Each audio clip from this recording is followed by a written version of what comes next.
تقدیر کا جو عقیدہ شریعت نے بیان کیا ہے اس کا بھی لوگ غلط استعمال کر رہے ہوتے ہیں, غلط جگہ فٹ کر رہے ہوتے ہیں اس کو. ہمارا عقیدہ ہے نا کہ سب کچھ پہلے سے کیا ہے, طے شدہ, موت لکھی ہوئی, رزق لکھا ہوا, حتیٰ کہ جنت جہنم بھی لکھا ہوا ہے. قرآن نے یہ عقیدہ بیان کیا موٹیویٹ کرنے کے لیے, مایوس کرنے کے لیے نہیں. ہم کیا ہو رہے ہیں, مایوس, کہ یار جب جنت بھی لکھی ہوئی جہنم بھی لکھی ہوئی تو عمل کا کیا فائدہ, جانا تو جہاں ہے وہیں جائیں گے ہم, ٹھیک ہے نا.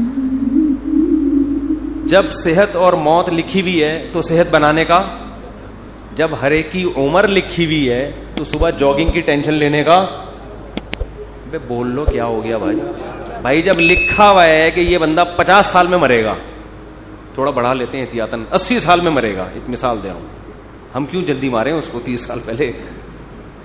80 زیادہ ہو جائیں گے پھر تو وہ جاگنگ بالکل بھی نہیں کرے گا, 50 ہی کر لو. فرض کرو یہ بندہ کب مرے گا, 50 سال.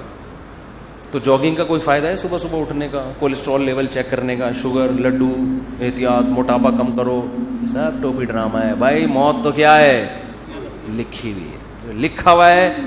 ہمارے ہاں بہاری, میں بہاری نہیں ہوں لیکن ہمارے دوستوں میں بہاری ہیں, ان کے ہاں مشہور ہے کہ جب انسان کی شامت آتی ہے تو اونٹ پہ بیٹھے ہوئے آدمی کو بھی کتا کاٹ لیتا ہے, حالانکہ کتا وہاں تک, لیکن جب شامت آتی ہے کتے کو اللہ وہاں پہنچا دے, یا اونٹ کو بٹھا دیتے ہیں اس میں.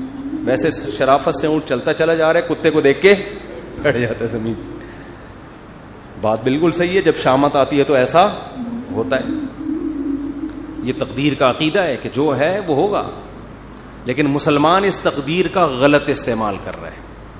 غلط استعمال کیا کر رہے ہیں, عمل کا کیا فائدہ جب جنت جہنم لکھی ہوئی ہے. صحت بنانے کا کیا فائدہ جب صحت اور بیماری پہلے سے لکھی ہوئی ہے. کرونا کا ٹیکہ لگانے کا کیا فائدہ, ویکسین کا کیا فائدہ, وہ تو جو مرنا ہے وہ تو مرے گا. اور اللہ بھلا کرے موٹاپا کم کرنے کا کیا فائدہ, بھائی شوگر لکھی ہوئی ہے تو, ایک شوگر کے مریض بیٹھے ہوئے تھے ایک ہوٹل میں, بچپن کا واقعہ ہے. وہ چائے میں چینی ڈال کے نا شہد بنا رہے, پینے لگا تو کسی نے بولا بھائی تجھے شوگر ہے, مرے گا. اس نے کہا ابے ان چیزوں سے کچھ بھی نہیں. اب تک انا للہ ہو چکا ہوگا, مجھے غالب گمان یہی ہے. ابے انسان, ایک پھر کہنے لگے انسان کھاتا ہوا مرتا ہوا بھی اچھا لگتا ہے. میں نے کہا ابھی مر نہیں رہا نا, اس لیے کہہ رہے, جب مرنے لگے گا کہے گا یار نہ کھاتا ہوا مرتا ہوا اچھا لگ رہا ہے نہ بھوکا مرتا ہوا. مرتا ہوا کوئی بھی کسی کو اچھا نہیں لگتا, اپنے آپ کو بھی نہیں لگتا. آدمی کہتا ہے میں کیوں مر رہا ہوں. تو اسباب مسلمان اختیار نہیں کرتا, یہ سوچ کے کہ کیا ہے تقدیر میں گارڈ نہیں رکھتے نا علماء. بہت سے علماء کو ہم نے دیکھا ہے, اور آج کل اس کو سادگی سمجھی جاتی ہے, سمجھا جاتا ہے. ہم حضرت جی کے پاس گئے, کوئی گارڈ نہیں تھے, ڈائریکٹ گلے ملے ان سے جا کے, اتنے سادہ اللہ, اتنے نیک.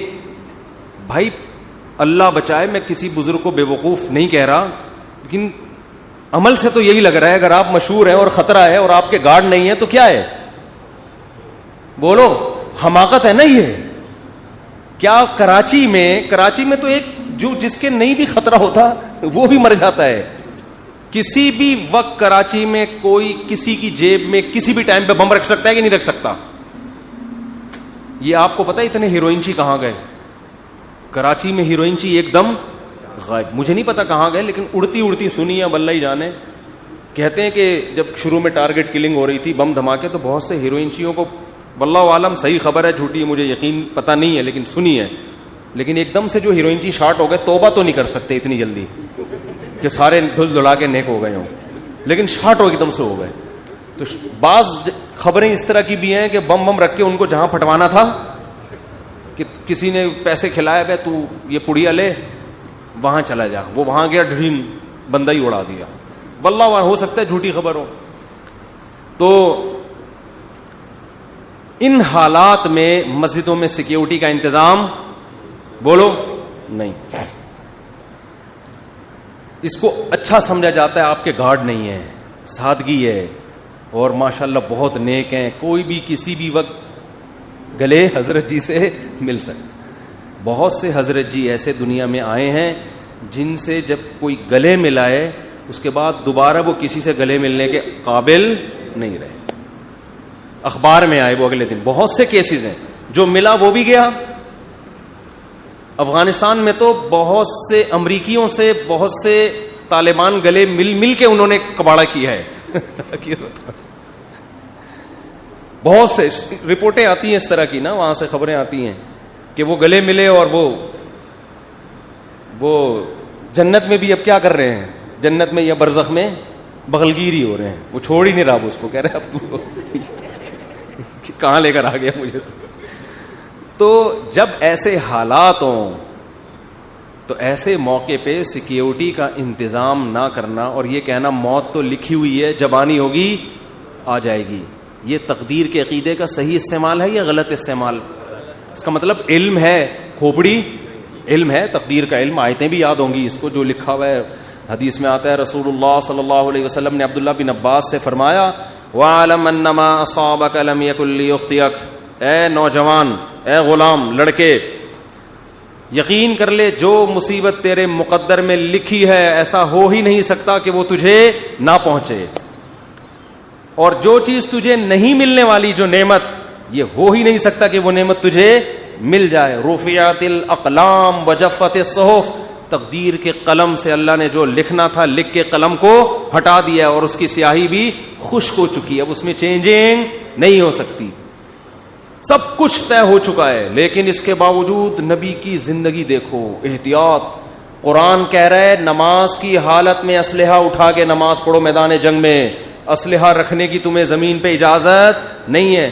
سب ایک ساتھ نماز نہیں پڑھیں گے, آدھے پڑھیں گے, آدھے فرنٹ لائن پہ کھڑے ہوں گے. وَدَّ الَّذِينَ كَفَرُوا, کیونکہ جو دشمن ہے وہ چاہتا ہے لَوْ تَغْفُلُونَ عَنْ أَسْلِحَتِكُمْ, کہ تم چند لمحوں کے لیے بھی اپنے اسلحے سے غافل ہو.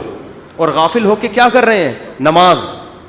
یہ نہیں کہ کوئی خدا نخواستہ کوئی گناہ میں مشغول ہیں, اللہ کی طرف مشغولیت کی وجہ سے دشمن سے کیا ہو رہے ہیں؟ غافل. یعنی عبادت میں مشغول ہونے کی وجہ سے کیا ہو رہے ہیں؟ دشمن سے غافل. اس میں تو یہ ہونا چاہیے, ہم سے کوئی پوچھتا تو ہم کہتے بھائی تم اگر اللہ کے لیے اللہ کی طرف مشغول ہو نماز میں تو اللہ تمہاری حفاظت کرے گا, کیونکہ تم اللہ کے لیے, تم کوئی گناہ تھوڑی کر رہے ہو. اور اللہ نے حکم دیا نماز پڑھنے کا, تو اللہ کے حکم کو فالو کرتے ہوئے تم اگر نماز میں مشغول ہوگے تو مدد تمہاری غیب سے آئے گی, دشمن تمہاری طرف آنکھ اٹھا کے بھی نہیں دیکھے گا. نہ نہ نہ, اللہ نے فرمایا کہ نماز تو قائم کرنی ہے. سارے نہیں نمازی, وہ سب کو دیکھیں گے نماز پڑھ رہے ہیں, ایک ہی حملے میں سب کو قتل کر دیں گے. آدھے لوگ وہاں رہیں, آدھے کیا کریں؟ نماز پڑھیں. اور اگر یہ بھی ممکن نہ ہو, مثال کے طور پر اتنی بڑی تعداد نہیں ہے مجاہدین کی کہ آدھے وہاں رہ کے دفاع کر سکیں, تو اللہ نے فرمایا جماعت چھوڑ دو. فرجالاً او رکبانا, انفرادی بھی نہیں پڑھ سکتے تو پیدل موقع ملتا ہے چلتے ہوئے پڑھ لو, اور گھوڑے پر موقع ملتا ہے تو گھوڑے پہ نیت باندھ لو. گھوڑے سے اترنے کی بھی اجازت بولو نہیں آ رہی بات میرا خیال. تو یہ صحابہ بڑے آرام سے کہہ سکتے تھے بھائی جو لکھی ہوئی ہے وہ تو آ جائے, ہم تو نماز میں مشغول ہیں. ہمارے حضرت کے ہاں پہرا ہوتا تھا نماز کے دوران, جب حضرت نماز پڑھاتے تھے ممبر پہ گارڈ آ کے کھڑا ہوتا تھا, ایسے ریپیٹر لے کے یوں دیکھ رہا ہوتا تھا. بہت سے لوگوں نے حضرت کو لکھا یہ کون سا اسلام ہے؟ نماز میں ہم اللہ کی طرف مشغول ہیں اور محراب پہ ممبر پہ کون کھڑا ہوا ہے؟ گارڈ کھڑا ہوا ہے. نماز کے دوران یہ کیا ہے؟ حضرت فرمایا کہ نماز کے دوران نہیں بم پھٹ سکتا کیا؟ نماز کے دوران کوئی نماز توڑ کے نمازیوں پہ فائرنگ نہیں کر سکتا. یہ کون سی کتاب؟ یہ تو کسی کتاب میں نہیں لکھا کہ جی اللہ نے کہا ہے کہ جب تم نماز پڑھو گے تو نہ بم پھٹے گا, نہ کوئی دہشت گرد اندر داخل ہو سکتا ہے, اور تم سب سجدے میں ہوگے تو فرشتے تمہاری حفاظت میں لگے. نہ قرآن میں بھی نہیں لکھا, نہ حدیث کسی کتاب میں نہیں لکھا. یہ بہت سے مسجدوں میں بم دھماکے نماز کے دوران ہوئے ہیں. اچھا کچھ ویڈیوز میں نے دیکھی یوٹیوب پہ, اس میں بتایا کہ امام کا تقوی دیکھیں, زلزلہ آیا امام صاحب کھڑے ہوئے ہیں, کام بھی رہے ہیں کھڑے ہوئے ہیں, زلزلہ آ رہا ہے امام صاحب کیا کر رہے ہیں, ایک ایک کر کے مقتدی کھسک رہا ہے, لیکن امام صاحب زندہ باد. یہ حماقت ہے پرلے درجے کی. نبی نے فرمایا نماز میں اگر سانپ دیکھو تو یہ نہیں فرمایا کہ خشوع و خضوع میں مشغول رہو, سانپ تمہارا کچھ بھی نہیں بگاڑے گا. صحیح بخاری مسلم کی غالباً حدیث ہے, آپ نے فرمایا اس کو مارو, قتل کرو سانپ کو. نماز توڑ دیں آپ, جا کے اس کو قتل کریں. بھائی کسی کو مار دے گا, نماز پڑھ لینا آرام سے, ورنہ نماز جنازہ ہوگی تھوڑی دیر میں, پھر 15-20 آدمیوں کی. اللاجیکل باتیں آج بہت سے مذہبی لوگوں کا حصہ بن چکی ہیں, ان کی سوچ کا. اللاجیکل بات جب کریں گے, بات ایسی کریں گے, آدمی کہے گا تو چپ رہتا تو زیادہ اچھا. اللاجیکل بات, اور اس کو سمجھتے ہیں بزرگی اور کمال. اسی وجہ سے مار بھی کھا رہے ہیں لوگ. بہت سے دینداروں سے نفرت کرنے لگے ہیں کہ یار ان کی باتیں کھوپڑی میں آنے والی نہیں ہے, یہ پتہ نہیں کون سے زمانے کی باتیں کر رہے ہیں, یہ بس نہیں چلا جا سکتا دین پہ. بھائی یہ تو میں یہ عرض کر رہا تھا, ادھر قرآن نے حکم دیا کہ نماز کے دوران بھی, کیونکہ ایسا نا بلا وجہ کلاشن کوفے لے کے مسجدوں میں آ جائیں جہاں خطرہ ہو. میدان جنگ میں تو خطرہ ہوتا ہے نا, تو قرآن کیا کہہ رہا ہے, نماز میں بھی آپ نے اسلحہ اٹھا کے نماز پڑھنی. اور آدھے لوگ ادھر ہوں گے, یہ بھی نہ ہو فرجالن او رکبانا, تو پیدل یا سوار ہو کے نماز پڑھو. جماعت سے نماز ایسے موقع پہ کیا ہے, معاف ہے. کیونکہ اصل مسئلہ کیا ہے, وہاں کا مسئلہ ہے, پہلے اس کو نمٹاؤ. اور سناؤں آپ کو آگے میں, پوری امت کا اس پر اجماع ہے کہ اگر دشمن آپ کے قیدیوں کو ڈھال بنا کے لے آئے سامنے, لڑائی ہو رہی ہے, بہت سے آپ کے مسلمان قیدی دشمن کی قید میں تھے, سمجھ رہے, بہت سے آپ کے مسلمان قیدی کہاں تھے, دشمن کی قید. میدان جنگ میں وہ سامنے لے آئے ان کو فرنٹ پہ, معصوم بچے ہیں یا عورتیں ہیں یا معصوم مسلمان ہیں. اب آپ اگر فائر کریں گے تو کس کو لگے گا, مسلمان. آپ اگر تیر چلائیں گے تو ہو سکتا ہے کوئی معصوم بچے کو. میدان جنگ میں انہوں نے ڈھال بنا دیا, آپ کے لیے جائز ہے فائر کرنا ایسے موقع. وجہ اس کی یہ کہ اگر اس بیس پہ آپ رک گئے تو وہ غالب آ جائے گا, وہ تو آپ کو قیدی بنا کے لے جائے گا, وہ تو آپ کو اس سے زیادہ قتل کرے گا. اب مجبور ہیں, آپ نے نیت کرنی ہے دشمن کو مارنے کی. لیکن چونکہ لاجک کیا کہتی ہے, لاجک یہی کہتی ہے بھائی آپ کے علاوہ اب آپ کے پاس اس کے علاوہ کوئی آپشن نہیں ہے, کیونکہ وہ ہمیشہ پھر یہ کریں گے. تو اس لیے ایسے موقع پہ جنگ میں اگر آپ کے اپنے جو ڈھال بنائی ہوئی انہوں نے, ان بندوں پہ گولیاں لگ رہی ہیں, تو تمام فقہا کا اس پر اجماع ہے کہ میدان جنگ میں آپ کو اجازت ہے اپنے آدمی قتل کرنے کی. نیت اپنے آدمیوں کی نہ ہو, نیت کس کی ہو, ان کی ہو. یہ مجبوری ہے, اس کے بغیر ہو نہیں سکتا. آج کوئی مذہبی آدمی اس طرح کی بات کرے, لوگ کہیں گے کیا کہہ رہا ہے, اپنے لوگوں کو قتل کرنے کی باتیں کر. عام حالات میں نہیں ہے, جب ڈھال بنا کے لائیں تو ہم نیت اس کی کریں گے دشمن کی. بھائی اب مجبوری ہے, اگر مارا جا رہا ہے تو کیا کریں, ورنہ تو وہ ایسے موقع پہ کسی نے یہ نہیں لکھا کہ ہم مسلح بچھا کے بس اب تو ہمارے پاس دعا کے علاوہ کوئی آپشن نہیں. ہم کہیں گے اللہ یہ معصوم مسلمان ہمارے سامنے لے آئے, اے اللہ بس معاف کر دے, اے اللہ کیا کر, ہم تو مجبور ہیں اب تو. اللہ کہے گا بھائی زمین میں جب تک ہو تو جو اسباب اختیار کرے گا مدد اس کے ساتھ ہوگی. سمجھ رہے ہو, مدد کس کے ساتھ ہوگی, جو گراؤنڈ ریئلٹی کو دیکھے گا. جنگ میں ایسا ہوتا ہے, چالیں چلی جاتی ہیں جنگ میں, مختلف حربے استعمال کیے جاتے ہیں. تو میں یہ عرض کر رہا تھا, یہ جو تقدیر کا عقیدہ ہے اس کا صحیح مطلب کیا ہے, اس کو سمجھیں. صحیح مطلب یہ ہے, کام کرنے سے پہلے آپ نے کامیابی کے تمام ذرائع, تمام وسائل, تمام اسباب بھرپور طریقے سے استعمال کرنے ہیں. سمجھ میں نہیں آ رہی بات؟ مثال کے طور پر آپ چاہتے ہو میں 90 سال تک زندہ رہوں, ہر آدمی چاہتا ہے. نہیں چاہتے تو بتا دیں, ہاتھ کھڑا کریں. جو حضرات سبھی چاہتے ہیں, ہر آدمی چاہتا ہے میں 90 سال تک. بہت سے لوگ اس لیے بھی چاہتے ہیں تاکہ پہلی والی مرے, اللہ معاف فرمائے, غلط سوچ ہے. ان کو پتا ہوتا ہے ہماری زندگی میں اس کے مرنے کا کوئی چانس, بہت غلط سوچ ہے یہ میں بتا دوں, لیکن ہے بعض لوگوں کی. تو ہر آدمی چاہتا ہے, عورتیں بھی مرد بھی. آپ نے کیا کرنا ہے, اور اللہ کی طرف سے بھی اجازت ہے, حدیث میں آتا ہے, مفہوم حدیث کا, مسلمان کی جو لمبی عمر ہے وہ اس کے حق میں کیا ہے, رحمت ہے. اس کی زندگی میں رمضان کے روزے زیادہ ہوں گے, اس کی زندگی میں صدقات زیادہ ہوں گے, اس کی زندگی میں زکاتیں زیادہ ہوں گی. تو اعمال کا ایک بہت لمبی عمر مسلمان اگر نیکیاں کرے اس میں تو بہت بڑی اللہ کی نعمت ہے, بہت بڑی رحمت ہے. اس کے پاس اعمال کا ذخیرہ بہت زیادہ, اس کے پاس لیلۃ القدریں زیادہ ہوں گی, اس کے پاس بقرعید کی قربانیاں زیادہ ہوں گی, بہت کچھ اس کے پاس زیادہ ہوگا. اب آپ نے کیا کیا؟ آپ نے کہا بھائی زندگی چاہیے, اللہ نے حکم دیا اسباب اختیار کرو.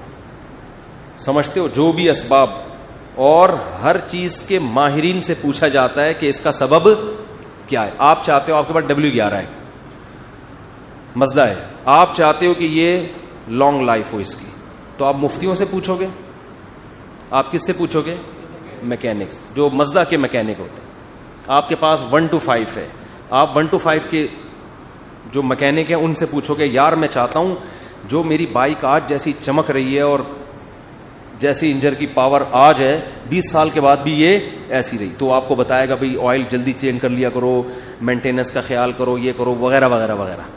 آپ کسی مولانا صاحب کے پاس آؤ گے تو وہ آپ کو اس کا جواب بولو نہیں, وہ یہ بتائے گا کہ یعنی اگر آپ لمبی عمر چاہتے ہو, یہ باڈی بھی تو ایک مشین ہے نا, تو آپ اس کے لیے ڈاکٹروں کے پاس جاؤ گے, علماء کے پاس نہیں. علماء کے پاس صرف یہ پوچھنے کے لیے آؤ گے کہ لمبی عمر کا اسلام میں کوئی فائدہ بھی ہے یا نہیں ہے, یہ بتا دیں آپ مجھے. باقی عمر, صحت کیسے ہوگی, عمر میں اضافہ کیسے ہوگا, یہ کون بتائے گا؟ یہ میں نہیں بتاؤں گا, ٹھیک ہے, یہ میں نہیں بتاؤں گا. یہ کون بتائے گا؟ یہ ڈاکٹر صاحب بتائیں گے. آپ تو اب ڈاکٹروں سے پوچھا جائے گا تو آپ کو ڈاکٹر بتائیں گے بھائی کولیسٹرول لیول چیک کرو وغیرہ جو بھی بتاتے ہیں. اب وہ الگ بات ہے, خود بہت جلدی مر جاتے ہیں وہ. اکثر ڈاکٹر بیچارے پتہ نہیں کیوں بہت جلدی مر رہے ہیں. مجھے حکیم 99 سال تک زندہ میں نے دیکھے, 90-99, ڈاکٹر جلدی مر رہے ہیں. یہ عجیب بات ہے, حالانکہ علم ڈاکٹروں کے پاس حکیموں سے جدید علم ہے نا. اس کی وجہ پتہ ہے کیا ہے؟ ڈاکٹر صحت کے اصول بتاتے ہیں, خود اس پر عمل کرتے نہیں ہیں.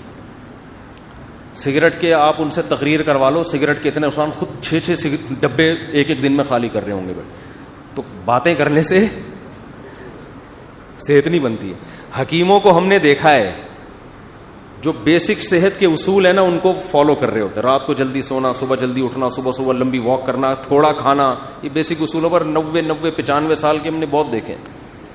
تو وہ بیسک اصولوں کو نا لے کے چل رہے ہوتے ہیں.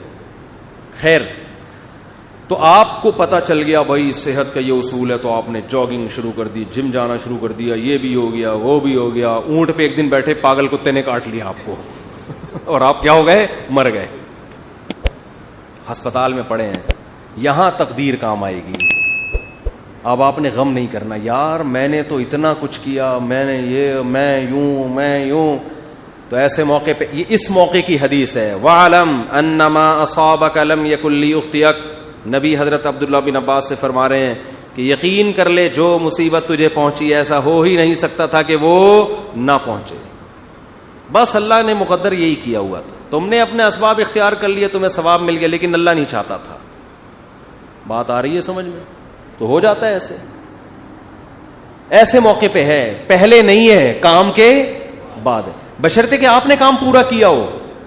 آپ نے کام پورا کیا ہو. اگر آپ نے کام پورا نہیں کیا تو پھر تسلی کا آپ کو حکم نہیں ہے. آپ شوگر کے مریض ہیں, 6 لڈو کھا کے آپ کی شوگر ہائی ہو گئی, آپ پڑھے میں کہہ رہے ہیں مقدر میں یہی لکھا ہوا تھا, گناہ ملے گا ایسے الفاظ کہنے سے.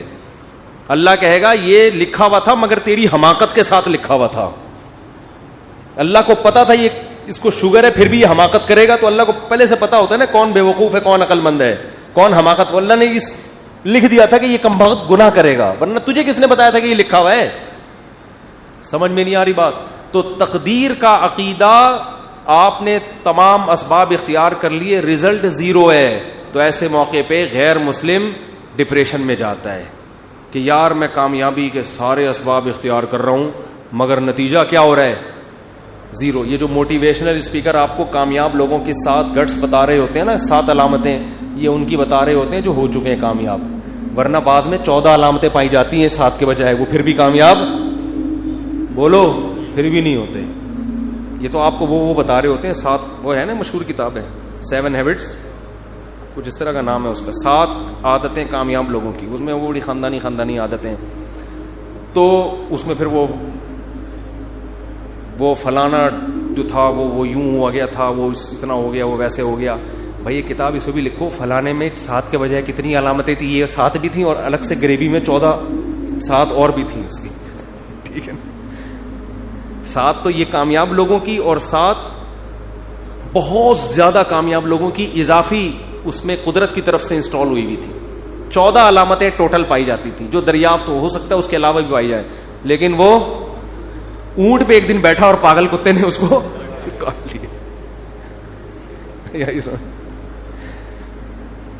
تو وہ ساری علامتیں کہاں گئیں؟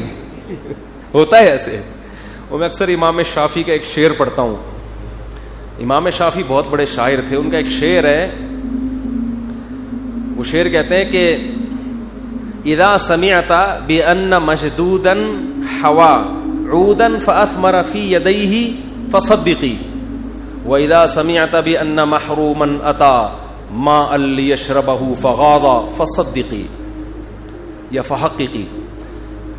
امام شافعی فرماتے ہیں کہ اگر تمہیں پتہ چلے نا کسی کی اچھی قسمت ہے, خوش قسمت آدمی, اس نے ایک دن لکڑی ہاتھ میں پکڑی اور لکڑی نے وہیں پھل دینا شروع کر دیے, ابھی اس نے اس کو زمین میں دبایا بھی نہیں, درخت بھی نہیں, پانی کھاد یہ اس پروسیس سے گزرے بغیر ہی قدرت نے اس کا ایسا ساتھ دیا کہ لکڑی نے یا بیج نے ہاتھ میں ہی پھل دینا شروع کر دیے.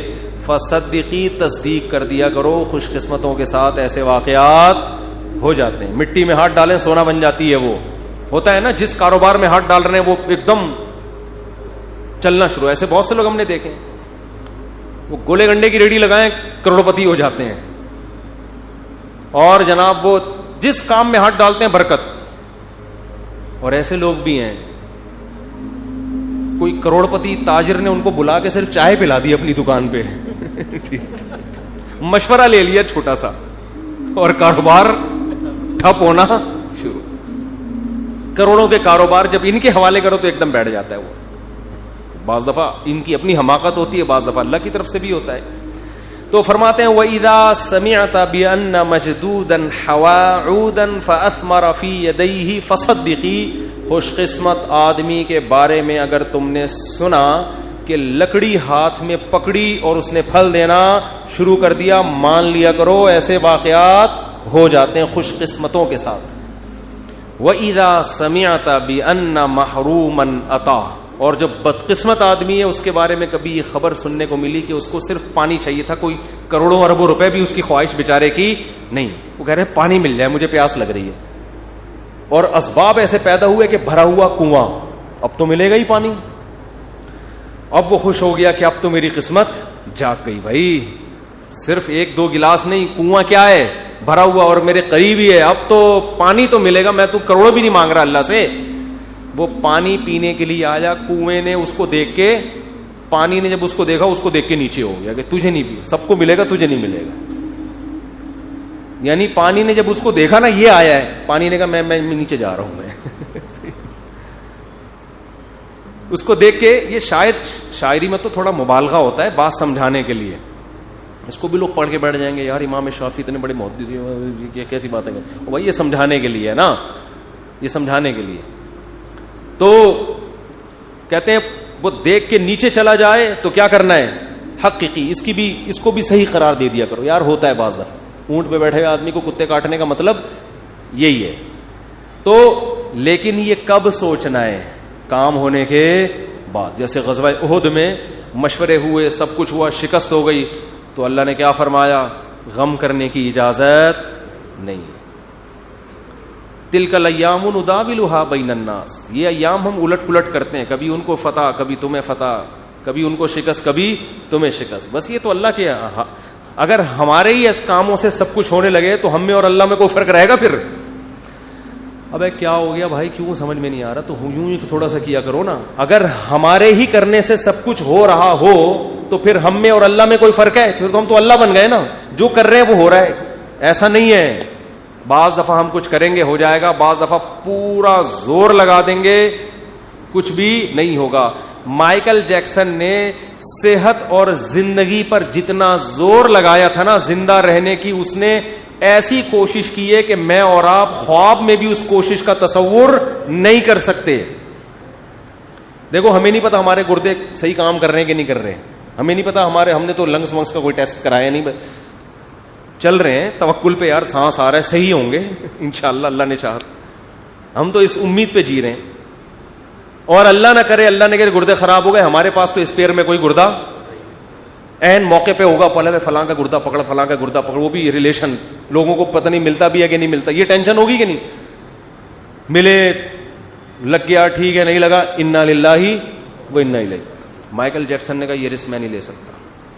مائیکل جیکسن نے کوئی بندہ پکڑا, ڈاکٹر صاحب اس کا گردہ لگ سکتا ہے, ڈاکٹروں نے کہا ہاں لگ سکتا ہے.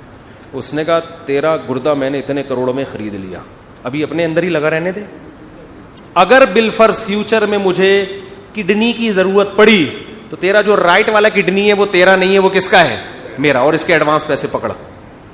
یا ہر مہینے پیسے دینا یہ حرام ہے, یہ اسلام میں یہ جائز نہیں ہے, لیکن ان کے یہاں کیا حلال حرام, جب ڈانس کرنا حلال ہے ان کے تو باقی کیا رہ گیا. تو یہ سارے جو پارٹس جو لگ سکتے ہیں اس کے پہلے سے سودے ہوئے نہیں. ہم کورونا کے باوجود غلط کر رہے ہیں, گلے مل رہے ہیں ایک دوسرے سے, اچھا کام نہیں ہے. اگر اس وقت مائیکل جیکسن زندہ ہوتا نا, کورونا کی ٹینشن سے ویسے ہی اس نے مر جانا تھا, کیا بتا رہا ہوں, کیونکہ وہ ہاتھوں میں گلوز پہنتا تھا کہ کسی کے ہاتھ سے ہاتھ مس ہوگا, اور جراثیم کی الیک میں برداشت نہیں, میں اپنے جراثیم کو کسی دوسرے کے جراثیم کو عید ملنے کی اجازت نہیں دے سکتا اپنے جراثیم کے ساتھ. اگر وہ غالب آ گئے اور میرے والے کمزور پڑ گئے تو میرا کیا بنے گا. آرمی بھیجی انہوں نے کہ بھائی اس کو اٹھاؤ, اس کا اتنا بڑا شو ہونے والا ہے, کروڑوں روپے کے ٹکٹ بک گئے ہیں, پولیس آئی, فوج آئی, نیٹو نے حملے کیے ہوں گے, اٹھ جا بھائی. اس نے کہا بھائی میں ایسا سویا ہوں مجھے دنیا میں کوئی بھی نہیں اٹھا سکتا, کیونکہ یقین نہیں آ رہا تھا کہ یہ کیسے سو گیا یار, پتہ ہی نہیں چلا کب روح نکلی ہے, دار خالق حقیقی سے جا ملی. تو یہاں مائیکل جیکسن کے لواحقین اول تو ہوتے ہی نہیں, ان لوگ کے لواحقین بھی نہیں ہوتے زیادہ, ان لوگوں کے لواحقین بھی زیادہ, نہ شادی ہوتی ہے نہ بچے ہوتے ہیں, لواحقین تو ہم لوگ کے ہوتے ہیں بھائی. میں نے بتایا تھا نا گدھے کا کوئی باپ, اس کو گدھا نہیں کہہ رہا مائیکل جیکسن کو, ایک مثال دے رہا ہوں. گدھے کا نہ ماموں ہوتا ہے, نہ خالہ ہوتی ہے, نہ پھپھی, نہ چاچا, نہ بھتیجا, نہ بھانجا.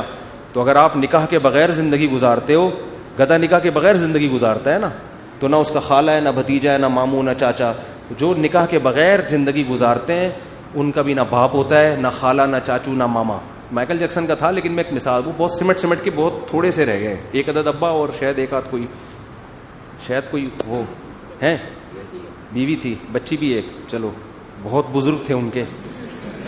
یہ بہت بڑا خاندان تھا مائیکل جیکسن کا کہ ایک عدد بیوی اور ایک عدد بچی, بہت عظیم خاندان. شادی پہ کتنے لوگ آئیں گے یار, اب شادی کس کی, بیٹی کی شادی پہ, سوری, ایک گورے نے کتاب لکھی ہے ٹینشن سے بچنے کی. اچھا جو بیٹی ہوتی ہے نا اس کا بھی باپ سے ریلیشن کیا ہوتا ہے وہ میں آپ کو اس کتاب میں بتا رہا ہوں. یعنی ایک بیٹی پیدا ہوئی, ان کا مائیکل جیکسن کی نہیں, ایک نارمل جن کی ہوتی ہے. گوروں میں ایک شخص نے, ماہر نفسیات نے کتاب لکھی ہے گوروں کو ٹینشن سے بچانے کے لیے. ٹینشن تو بہت زیادہ ہے نا وہاں پہ, ڈپریشن سے بچانے کے لیے. اس میں ایک بات لکھی ہے کہ اگر آپ کسی ٹینشن میں ہیں تو سب سے پہلے یہ طے کرنا ہے کہ یہ ٹینشن کسی اور کی ہے یا آپ کی ہے.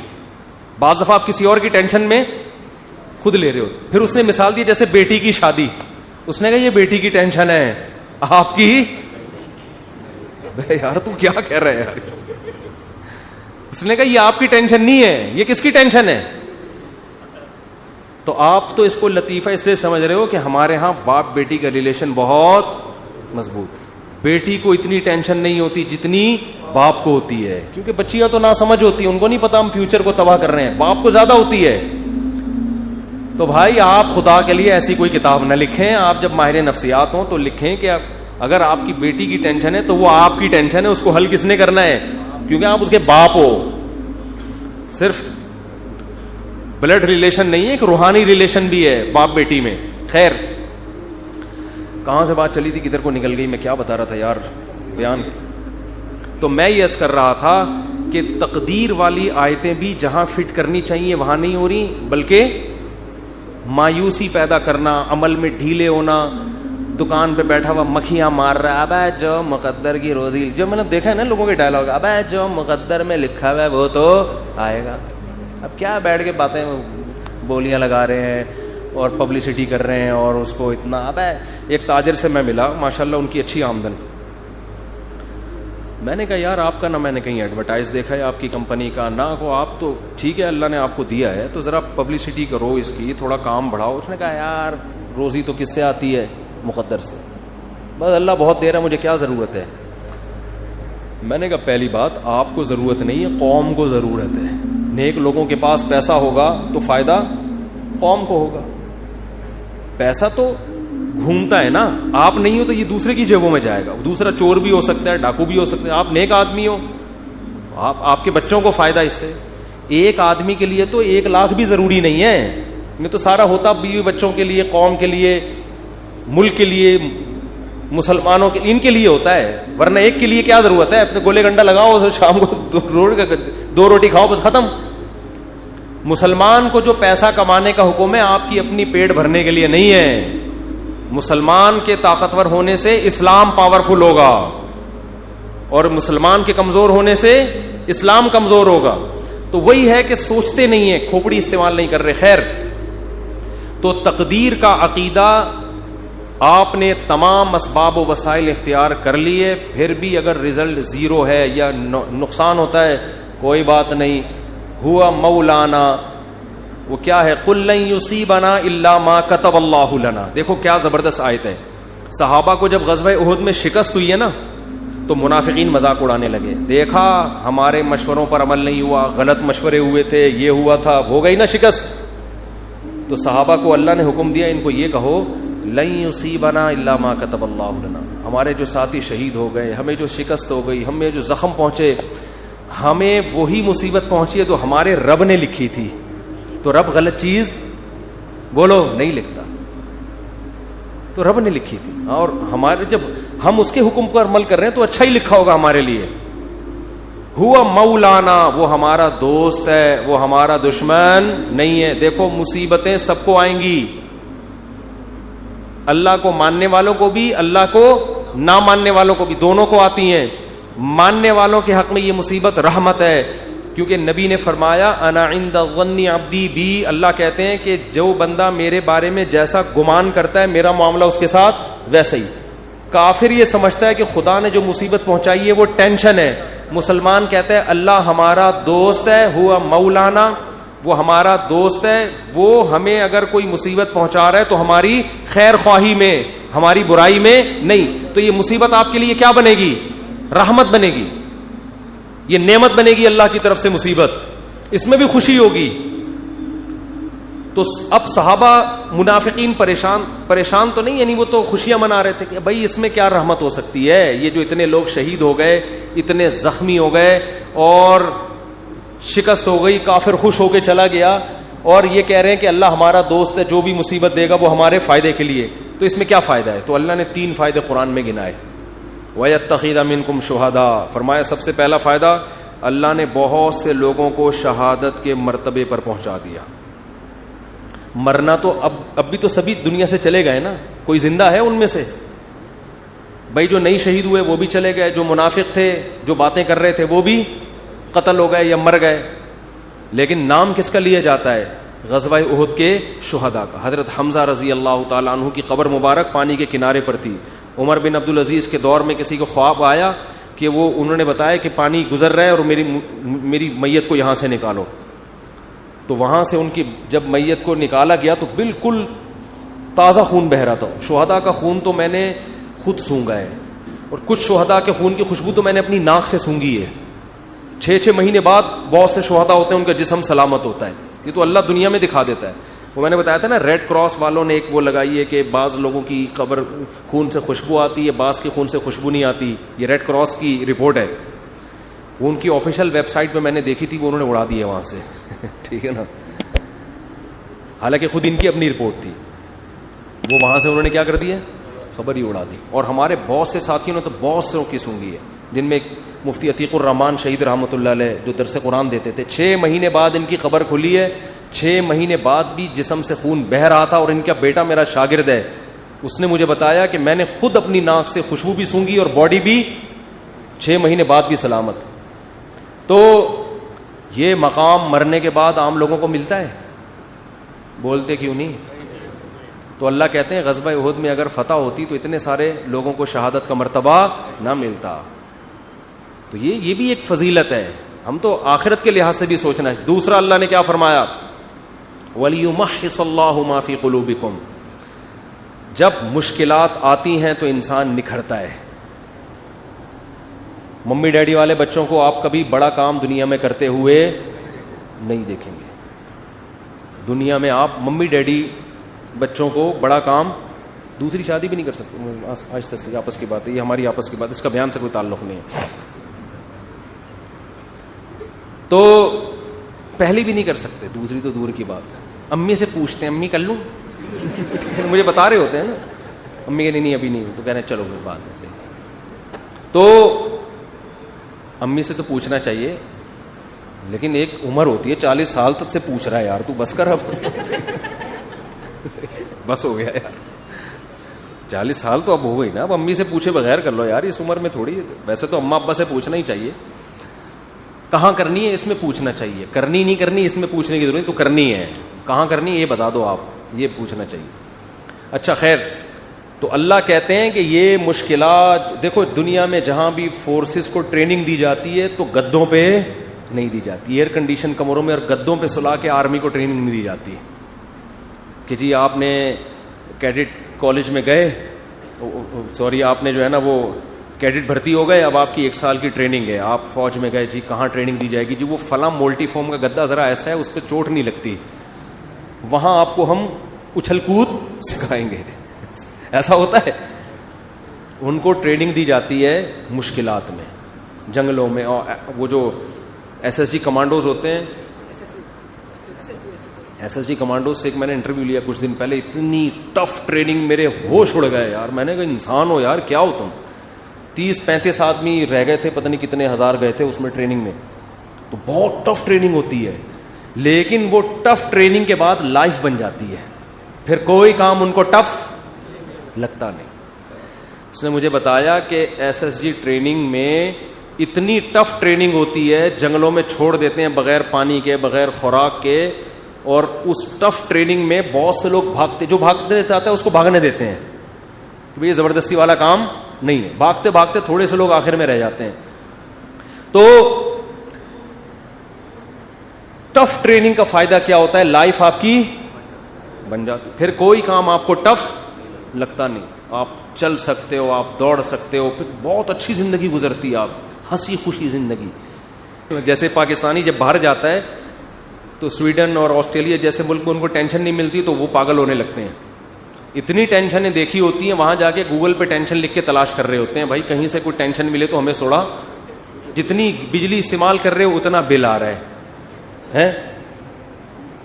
اور حکومت بے روزگاروں کو بھی الاؤنس دے رہی ہے. ہسپتال میں جاؤ, اتنے خوبصورت ہسپتال, میں نے تھائی لینڈ کا ہاسپٹل دیکھا بھائی, اتنا خوبصورت, گدے مدے, بھائی اتنا, گھر میں آدمی کو وہ سہولت نہیں مل رہی ہوتی, تو اتنا کوئی ٹینشن ہی نہیں ملے گی تو بعض دفعہ آدمی عادی ہو جاتا ہے نا ٹینشنوں کا. دوسری شادی والا تو ایسے ملکوں میں رہ ہی نہیں سکتا, حقیقت بتا رہا ہوں آپ کو. تو میں یہ عرض کر رہا تھا, قرآن نے کیا کہا کہ جو زخمی ہوئے اور یہ جو اتنا مسائل آئے, اس سے اللہ تمہارے دلوں کو کیا کر رہا ہے, نکھار پیدا کر. شاعر نے کہا ہے نا, آئینہ بنتا ہے رگڑے لاکھ جب کھاتا ہے دل, کچھ نہ پوچھو دل بڑی مشکل سے بن پاتا ہے دل. دل کو جب رگڑے لگتے ہیں نا, خواہشات کے خلاف چلتا ہے انسان, پھر دل کیا ہوتا ہے, چمکتا ہے. جس کی ہر خواہش پوری ہو اس کا دل مردہ ہو جاتا ہے. تبھی رمضان میں نور پیدا ہوتا ہے دل کے اندر. بھوکا پیاسا رہ کر کھانے پینے سے نور پیدا نہیں ہوتا, نحوست آتی ہے, ہر خواہش آپ کی پوری ہو رہی ہے. تو تیسری اللہ نے نعمت یہ بیان کی کہ منافق اور مخلص میں اللہ نے کیا فرق کر دیا ہے, فرق. اگر ہمیشہ فتوحات ہوتی رہیں گی تو پتہ کیسے چلے گا اپنا کون ہے اور غیر کون, پھر تو بھیڑ چال ساری دنیا اکٹھی ہو جائے گی. اب اس پر ایک اشکال ہوتا ہے کہ اللہ تو خود بھی تو بتا سکتا ہے کہ منافق کون ہے اور نیک آدمی, اتنی ٹینشن میں تو نے ہم لوگ کو ڈال کے بتایا ہے. تو اللہ نے فرمایا وما کان اللہ لیطلعکم علی الغیب, اللہ کی عادت نہیں ہے کہ غیب کی خبریں تمہیں بتاتا رہے. اللہ نے دنیا کو دارالاسباب بنایا ہے, اسباب میں ڈالے گا تم نکھرو گے, اس سے پتہ چلے گا اپنا کون ہے اور غیر کون. اگر اللہ نہیں کرنا ہوتا تو سب کچھ اللہ ویسے ہی کر دیتا. اللہ تمہیں آزمائے بغیر تمہارے دل کو اچھا بنا دیتا, اللہ ویسی شہادت کا دنیا میں ہی ثواب دے دیتا سب کو, جو مرو گے شہید والا ہی ثواب ملے گا. بھائی یہ دنیا دار الاسباب ہے, پہلے اس پروسیس سے گزرو گے, اس کے بعد رزلٹ. تو 3 فائدے اللہ نے قرآن میں بتا دیے. شکست کے باوجود کتنے فائدے ہوئے ہیں؟ 3. اور اللہ نے کہا کہ منافق جو تمہارا مذاق اڑا رہے ہیں ان سے کہو لن یصیبنا الا ما كتب اللہ لنا, ہمیں تو وہی مصیبت پہنچی ہے جو اللہ نے لکھ دی ہے. ہوا مولانا, وہ ہمارا دوست ہے. اور هل تربصون بنا الا احدى الحسنيين ونحن نتربص بكم, ہمیں تو کامیابی ہے, لیکن ہم جو تمہارے ساتھ انتظار کر رہے ہونے والا کیا ہے؟ جو ٹینشن تمہیں پہنچے گی وہ اللہ کی رحمت نہیں ہوگی. وہ کیا ہے؟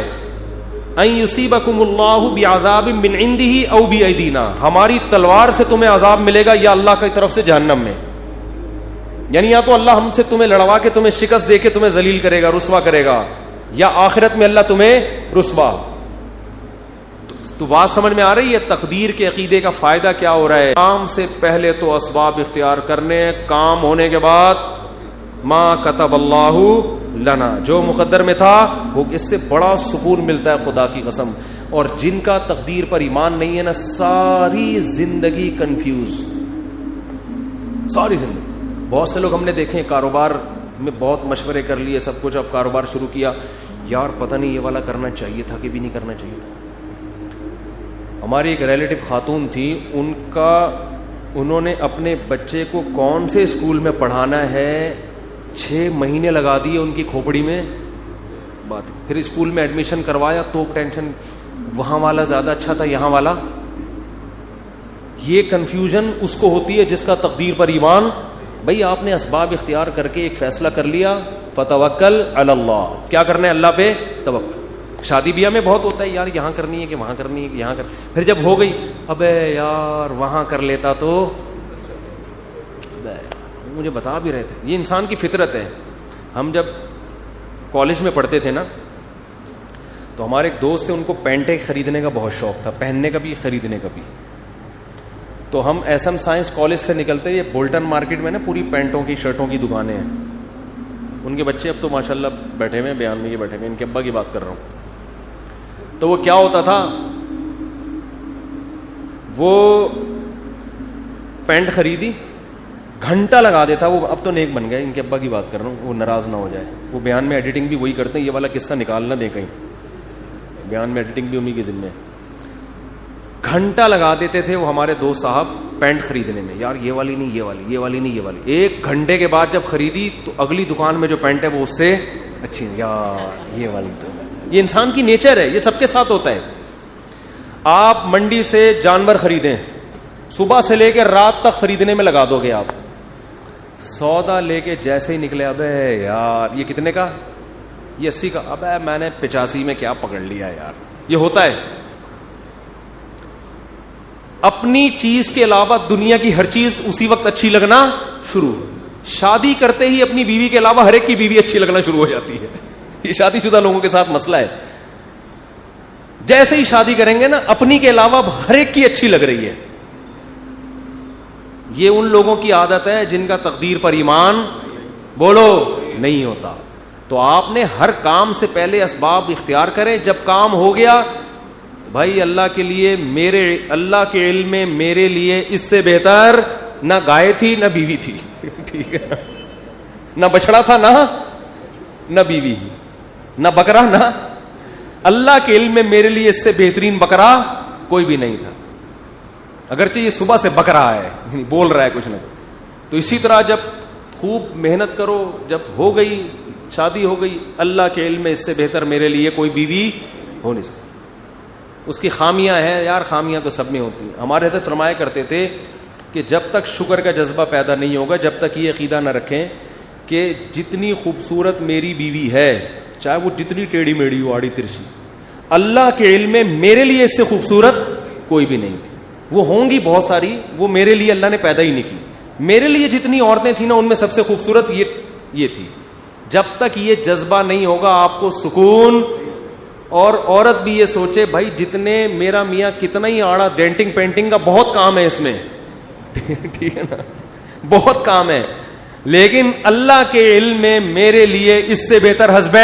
ہو نہیں سکتا. وہ ہوں گے, وہ خواتین کی بھی عادت ہے ناشکری والی. عورتیں اکثر اپنے میاں سے بحث کر رہی ہوتی ہیں, اس کے میاں کو دیکھا وہ تو یہ شاپنگ کراتا ہے, وہ تو یہ خریداری کرتا ہے. اس کے میاں میں جو خامیاں ہیں وہ بیان نہیں ہوتی. ایک صاحب کہنے لگے, ایک خاتون نے کہا کہ بھئی وہ انگریز شوہر ہے, وہ اتنا تھینک یو, اتنے اچھے اخلاق سے اپنی بیوی سے بات کرتا ہے, اور ایک آپ وہ گالیوں سے بات شروع کرتے ہو, گالیوں پہ ختم کرتے ہو. تو میں نے کہا گالیاں والی تو نہیں دینی چاہیے, لیکن اس کو بولو یہ جو انگریز ہوتے ہیں نا, صرف تھینک یو کے علاوہ ایک دھیلا اپنی بیوی کو دے کے دکھائے. تو آپ اپنی وائف سے بولو کہ سارا نان نفقہ میرا معاف کر دو, گیس بجلی کا بل معاف کر دو. پھر اور اس ہر نوٹ کے بدلے میں ایک تھینک یو. نہیں ہری بات, ہر نوٹ کے بدلے میں ایک تھینک یو.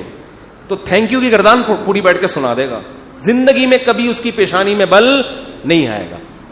تو یہ انسان کی نیچر ہے, دوسرے کی خامیاں نظر نہیں آتی, خوبیاں, اور اپنے والے کی خوبیاں نظر نہیں آتی, خامیاں نظر آتی ہیں. یہ مرد کے ساتھ بھی ہوتا ہے, عورت کے ساتھ بھی. لیکن جن کی طبیعت میں اللہ نے شکر کا جذبہ رکھا ہے, تقدیر پر ایمان رکھا ہے, وہ کہتے ہیں اللہ کے علم میں میرے لیے اس سے بہتر کوئی بھی نہیں. کوئی اگر تعریف بھی کرے نا اس کے سامنے, عورت کے سامنے, کہ میرے میاں تو اتنے اچھے ہو گئے, میرا میاں تیرا میاں میرے میاں سے اچھا نہیں ہو سکتا. صحیح ہے نا, اس کو یہ